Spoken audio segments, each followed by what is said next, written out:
Di balik keramah tamahan kota ini, ada ketimbangan yang tidak dibicarakan. Tukang becak kayu di pinggiran kota berpeluh, berkarat, dan mulai terlupakan. Sementara di pusat kota, becak motor tampil lebih layak, lebih diterima. Mereka bekerja setiap hari, bukan untuk kaya, hanya agar tetap bisa makan dan bertahan. Karena bagi sebagian orang, hidup memang hanya tentang hari ini. Tak semua jadi miskin, tapi tak banyak yang bisa lepas.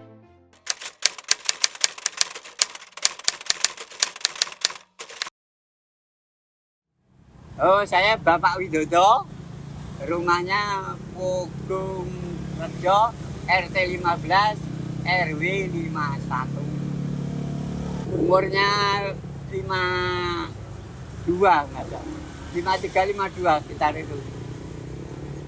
Kalau tiap keluar Mbak becak ini dari jam 9 sampai jam 11 malam. Jogja dipuja sebagai kota kenangan, tapi siapa yang sudi mengingat orang seperti Pak Widodo? Kamera-kamera sibuk mengabadikan tugu, Malioboro, dan kopi, tapi melupakan wajah-wajah yang melintasi kota ini tanpa pernah jadi gambar. Pertama kali saya kan kerja di proyek, ya.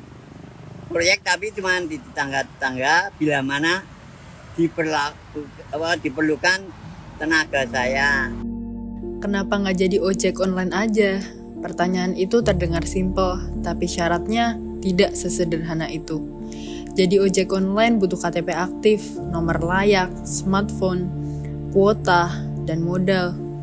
Buat sebagian tukang becak, semua itu mewah. Tapi itu saya udah nyambi becak. Saya tuh sampai dari situ sampai sana ke Masang, Bantul.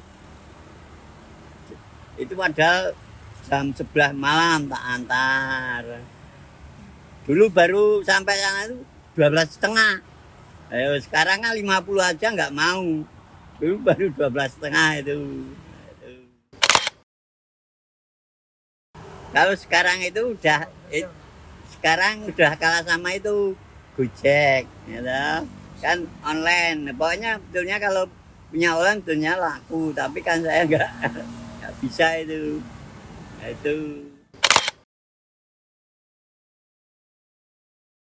Kami tidak hanya menarik penumpang, tapi banyak pengorbanan yang kami alami.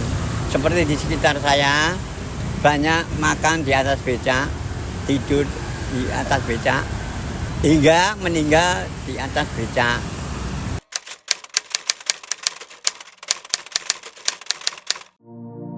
Seorang tukang becak kehilangan uang hasil narik seharian.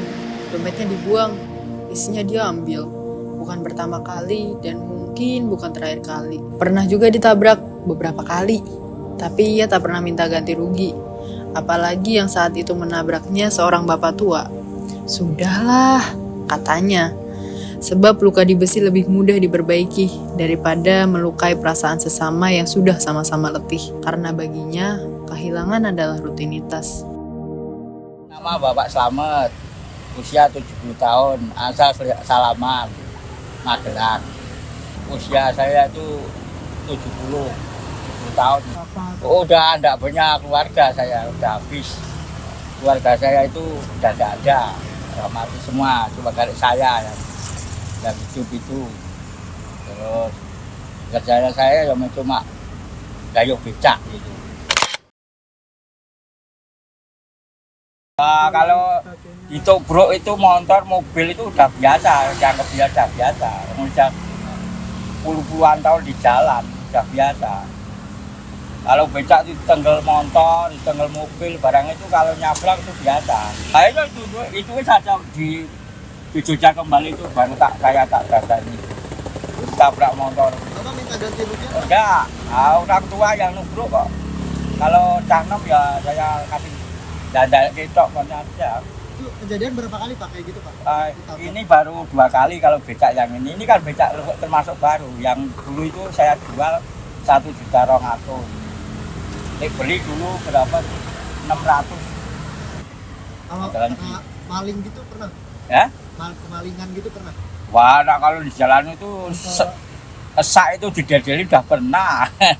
Nah, turu kan kekeselan dan saya kan uang nggak ada di sini, di jok aman. Pernah nih nggak ada duitnya.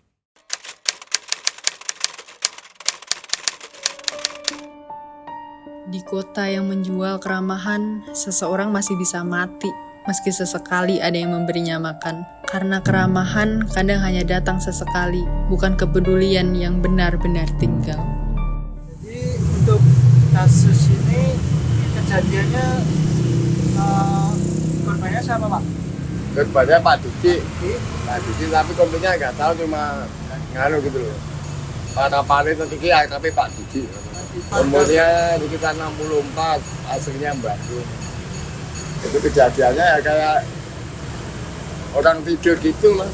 Kalau kemungkinan nggak ada orang ngasih wedang, itu nggak mungkin ketahuan sampai pagi.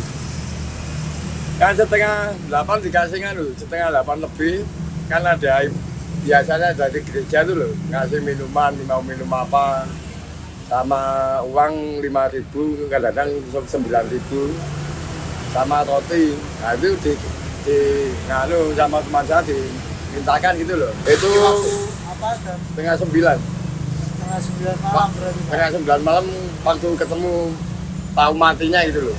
Kalau Pak Didi sendiri itu berapa lama Pak di sini sebagai tukang becak? Wah, udah 5 tahun lebih Mas. Saya ketemu Pak Didi di sini tuh. Dia sini tiap siang malam di sini. Kalau Pak Didi nggak mau nganu kayak saya gitu, nyari nafkah di jalan, dari penumpang gitu. Kalau Pak Didi kan cuma melangkalan, cuma dikasih orang makan minum gitu.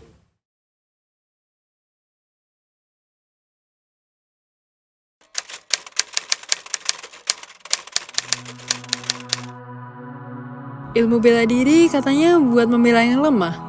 Tapi hari itu sekelompok anak muda membuktikan sebaliknya. Satu tukang becak pulang dengan tubuh babak belur, dihajar, ditendang, dipukuli. Tak ada nalar sama sekali.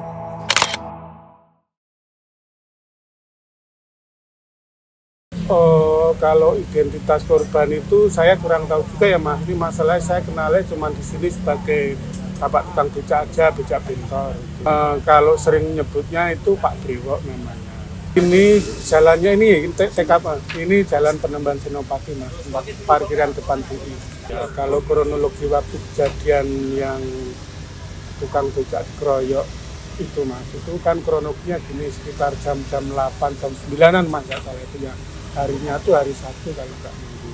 Itu kan bapak becak itu kan lagi nongkrong di pinggir jalan. Kebetulan dari sisi timur itu kan ada konvoi rombongan motor. Nah, ternyata rombongan motor itu salah satu perguruan katanya dari pengesahan. Ada pengesahan dari mana, dari Bantul, dari mana saya kurang tahu lah. Kebetulan konvoi itu bapak lagi duduk di atas becak pinggir jalan. Kebetulan salah satu yang konvoi itu ada yang menyenggol becaknya bapak itu. Nah, kebetulan terus teman-temannya mau membantu bapak becak itu karena becak sampai ambruk tuh Mas. Yang lainnya yang rombongan konvoi itu nggak terima, malah ada salah satunya yang konvoi itu ada yang malah langsung memukul lah. Jadi yang kebetulan di TKP tempat kejadian itu kebetulan kan ada tukang becak, tukang parkir, sama orang-orang lagi nongkrong, kebetulan bantu tukang becak itu. Dan yang terakhir, ini buat kamu yang terlalu sibuk tumbuh sampai lupa bahwa ayahmu menua dalam diam, yang sering malu soal profesi ayahmu, padahal dari tangan retaknya lah kamu bisa duduk di bangku sekolah, beli kuota, dan hidup layak. Kamu yang nyari inspirasi dari tokoh hebat, tapi gak sadar kalau sosok paling hebat ada di rumah. Sekarang mungkin kamu udah bisa beli apa-apa sendiri, tapi satu hal yang gak bisa dibeli, waktu. Ayahmu gak makin muda. Jadi sebelum menyesal, coba sekali aja hari ini telepon ayahmu, dan paling gak nanya, "Pak, kabarnya gimana?"